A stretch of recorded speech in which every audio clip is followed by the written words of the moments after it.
Why is washing your hands with soap so effective? It may seem like a simple question, but it has quite a complex answer that requires us to consider how molecules interact in liquids.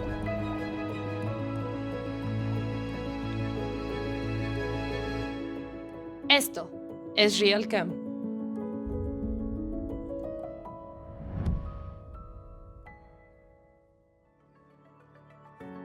One of the things I love about chemistry is that it helps us explain the world around us. But even more, I love how chemistry is fundamental in helping us keep people safe and protect the environment.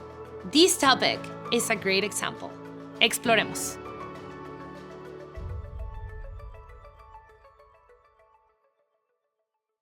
Let's learn the meaning behind two words, miscible and immiscible.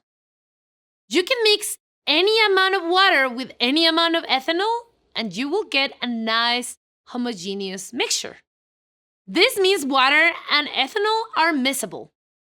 But if you mix water with oil, like in a salad dressing, they don't mix. You can shake it up, but eventually the oil will separate into its own layer. We say that water and oil are immiscible. Why does this happen though? What is the difference between oil and ethanol that we get such different behaviors? Well, it is mostly related to something chemists call polarity. Water and ethanol are both polar molecules, so they have similar intermolecular interactions, such as dipole-dipole forces and hydrogen bonds. Oil, on the other hand, is nonpolar, like octane and hexane, which are different types of oil. Nonpolar molecules tend to be miscible in each other because their intermolecular interactions are similar. They arise primarily from dispersion interactions, like dissolves like. Polar and nonpolar compounds, however, tend to be immiscible because their intermolecular interactions are so different. We can view water and oil as being two ends of a spectrum. Ethanol lies on the water-loving side. We say it's hydrophilic, from the Greek hydro for water and philic for loving. Hexane lies on the oil-loving side. We say it is hydrophobic, phobic meaning fear, or water-fearing.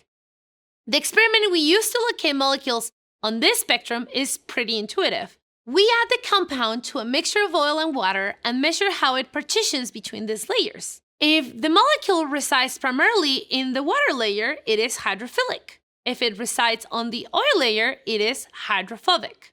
We can get more quantitative by introducing P, the ratio of the concentration in oil to than in water.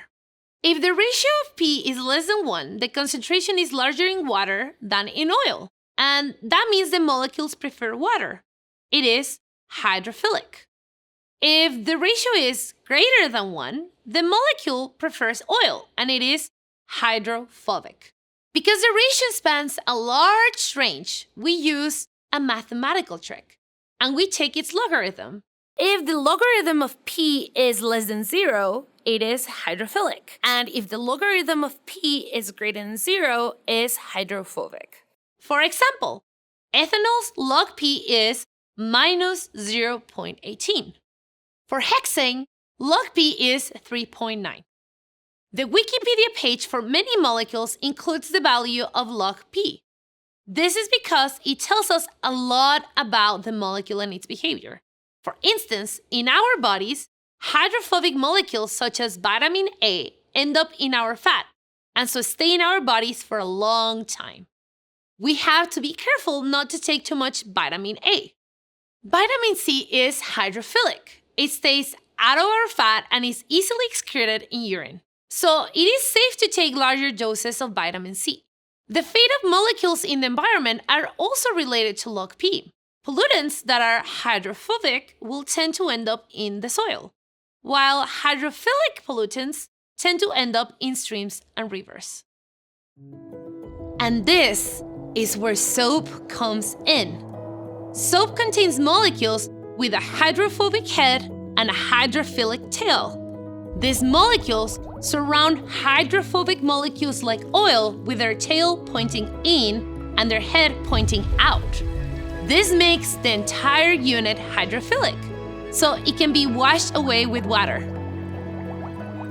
Bastante cool, no? So explore and remember to have fun.